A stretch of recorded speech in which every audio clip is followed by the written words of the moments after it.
कदी उर्वार होना, परा होना कदी उर्वार होना, ए दरिया इंज नहीं साथों पार होना। परा होना कदी उर्वार होना, ए दरिया इंज नहीं साथों पार होना। क्यामत नहीं क्यामत खेज ते है, क्यामत नहीं क्यामत खेज ते है, किसे वादे दा लम्मी लार होना। क्यामत नहीं क्यामत खेज ते है, किसे वादे दा लम्मी लार होना।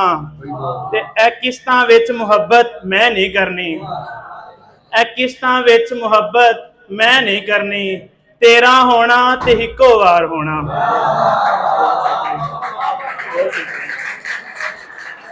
ए लेखां दा भार है ढोया नहीं जाना, ए लेखां दा भार है ढोया नहीं जाना, मन मर्जी दी मौते मोया नहीं जाना। ए लेखां दा भार है ढोया नहीं जाना, मन मर्जी दी मौते मोया नहीं जाना। जिंदे जिन्ना तैनू रोना चाहना मैं, जिंदे जिन्ना तैनू रोना चाहना मैं, दो अखां तू इन्ना रोया नहीं जाना। बहुत शुक्रिया। एक और गजल के चंद इशारों इजाजत।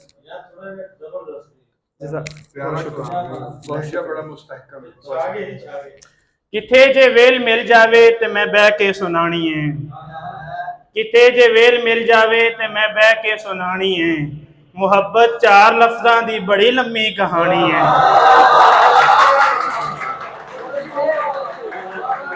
बहुत शुक्रिया।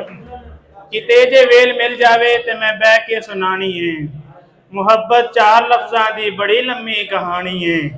ओ मैनू चाक तू ला के मेरी तरतीब ना छेड़े, ओ मैनू चाक तू ला के मेरी तरतीब ना छेड़े, मैं हाथ लाया भी भुर जाना मेरी आदत पुरानी है। बहुत शुक्रिया, बहुत शुक्रिया। ते मैं अपने जिस्म दा मलबा किसे थाल ते दरूना है, मैं अपने जिस्म दा मलबा किसे थाल ते दरूना है, फिर अपनी लाश ते बह के ते खे उड़ानी है, फिर अपनी लाश ते बह के ते आपे खे उड़ानी है।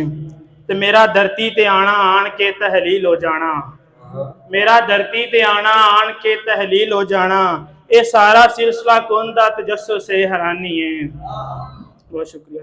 मुहब्बत एक के दोवां दी नतीजे मुख्तलिफ दोवें, मुहब्बत एक के दोवां दी नतीजे मुख्तलिफ दोवें, ओदी अखियां सुफने ने मेरी अखियां च पानी है। बहुत शुक्रिया।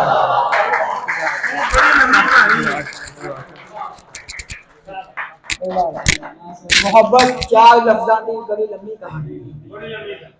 ये थे अफजाल असलम साहब जो कि फिरोजपुर से तशरीफ लाए थे।